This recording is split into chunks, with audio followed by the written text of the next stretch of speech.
నమస్కారం. ప్రభుత్వ ఉద్యోగం కోసం ఎదురుచూస్తున్నారా? అయితే మీకోసమే ఈ సమాచారం. సెంట్రల్ రోడ్ రీసెర్చ్ ఇన్స్టిట్యూట్ నుంచి ఒక మంచి మల్టీటాస్కింగ్ స్టాఫ్ ఉద్యోగావకాశం వచ్చింది. ఇది కేవలం ఒక జాబ్ కాదండి, ఒక సురక్షితమైన కెరీర్కు పునాది వేసే అవకాశం. దీని గురించి ఈ విశ్లేషణలో పూర్తిగా తెలుసుకుందాం. సరే, ఈ ఉద్యోగావకాశాన్ని పూర్తిగా అర్థం చేసుకోవాలంటే మనమొక 5 ముఖ్యమైన విషయాలు చూద్దాం. అసలు ఈ ఉద్యోగం ఏంటి, ప్రమోషన్లు ఎలా ఉంటాయి, చివరికి ఎలా అప్లై చేయాలి, ఇలా అన్నీ స్టెప్ బై స్టెప్గా చూసేద్దాం. మొట్టమొదటగా ఈ జాబు ఎందుకు ఇంత స్పెషలో చూద్దాం. దీనిలో కొన్ని బెస్ట్ పాయింట్సున్నాయి. అవేంటంటే, ఫస్ట్ అండ్ ఫార్మోస్ట్ శాలరీ. స్టార్టింగ్లోనే అన్ని అలవెన్స్లు కలుపుకుని దాదాపుగా నెలకి 35,000 రూపాయలు జీతం వస్తుంది. ఇది చాలా మంచి స్టార్టనే చెప్పాలి కదా. ఇక మరో ముఖ్యమైన విషయం, ఇదేదో టెంపరరీ లేదా కాంట్రాక్ట్ జాబ్ కాదు, పక్కా పర్మనెంట్ సెంట్రల్ గవర్నమెంట్ ఉద్యోగం. అంటే జాబ్ సెక్యూరిటీ విషయంలో ఎలాంటి టెన్షన్ అక్కర్లేదు. మరి ఇంత మంచి జాబ్కి క్వాలిఫికేషన్ ఏంటంటారా?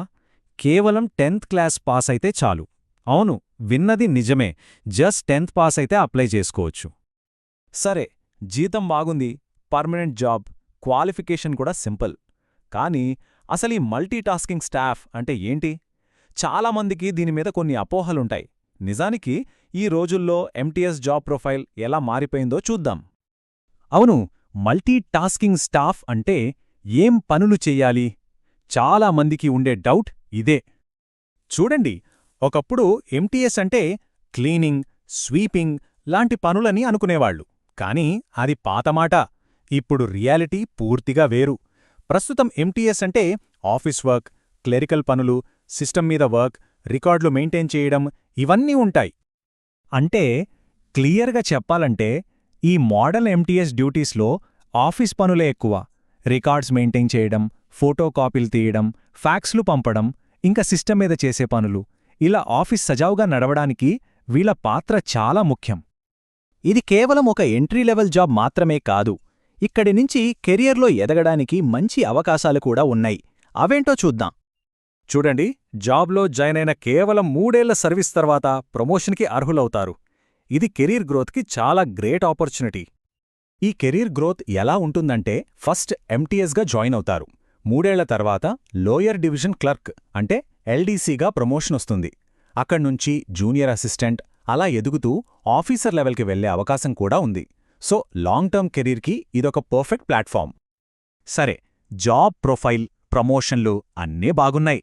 మరి ఈ జాబ్ సంపాదించాలంటే ఏం చెయ్యాలి? సెలక్షన్ ప్రాసెస్ ఎలా ఉంటుందో ఇప్పుడు వివరంగా చూద్దాం. సెలక్షన్ ప్రాసెస్లో భాగంగా ఒకే ఒక్క రాత పరీక్ష ఉంటుంది. ఇందులో మొత్తం 4 సబ్జెక్టులుంటాయి. జనరల్ ఇంటెలిజెన్స్ నుంచి 25 ప్రశ్నలు, క్వాంటిటేటివ్ యాప్టిట్యూడ్ నుంచి 25 ప్రశ్నలు, జనరల్ అవేర్నెస్ నుంచి 50, ఇక ఇంగ్లీష్ లాంగ్వేజ్ నుంచి 50 ప్రశ్నలు వస్తాయి. కొన్ని ముఖ్యమైన విషయాలు గుర్తుపెట్టుకోవాలి. మొత్తం 150 ప్రశ్నలు, టైమేమో 2 గంటలు. ఇక్కడ నెగటివ్ మార్కింగ్ కూడా ఉంది. ప్రతి తప్పు సమాధానానికి 1 మార్కు కట్టవుతుంది. సో చాలా జాగ్రత్తగా ఉండాలి. ఫైనల్ సెలక్షన్ పూర్తిగా ఈ రాత పరీక్షలో వచ్చిన మార్కుల మీదే ఆధారపడి ఉంటుంది. అయితే ఇక్కడొక చాలా ఇంపార్టెంట్ పాయింట్ ఉంది. ఈ రాత పరీక్ష కేవలం ఢిల్లీలో మాత్రమే జరుగుతుంది. అవును, ఎగ్జామ్ సెంటర్ ఢిల్లీలో మాత్రమే.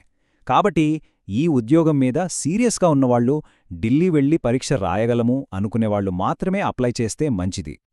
ఓకే, చివరిగా ఈ ఉద్యోగానికి ఎలా అప్లై చేయాలి? ముఖ్యమైన తేదీలు, ఫీజు వివరాలేంటో చూసేద్దాం. ఈ తేదీలు నోట్ చేసుకోండి.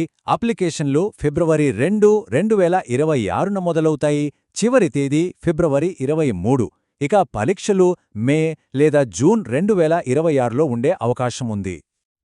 అప్లికేషన్ ఫీజు విషయానికి వస్తే జనరల్ మరియు ఓబీసీ అభ్యర్థులకు 500 రూపాయలు. అయితే ఎస్సీ, ఎస్టీ, వికలాంగులు, మహిళలు మరియు మాజీ సైనికులకు ఫీజు నుంచి పూర్తి మినహాయింపు ఉంది. వీళ్లు ఎటువంటి ఫీజు చెల్లించనవసరం లేదు. సో చూశారు కదా, తక్కువ అర్హతతో ఒక పర్మనెంట్ సెంట్రల్ గవర్నమెంట్ ఉద్యోగం, మంచి జీతం, ప్రమోషన్ అవకాశాలు. గవర్నమెంట్ రంగంలో కెరియర్ స్టార్ట్ చేయాలనుకునే వాళ్లకి ఇదొక అద్భుతమైన అవకాశం. మరి ప్రభుత్వ కెరియర్లో మీ మొదటి అడుగు ఇదే అవుతుందా? ఆలోచించండి.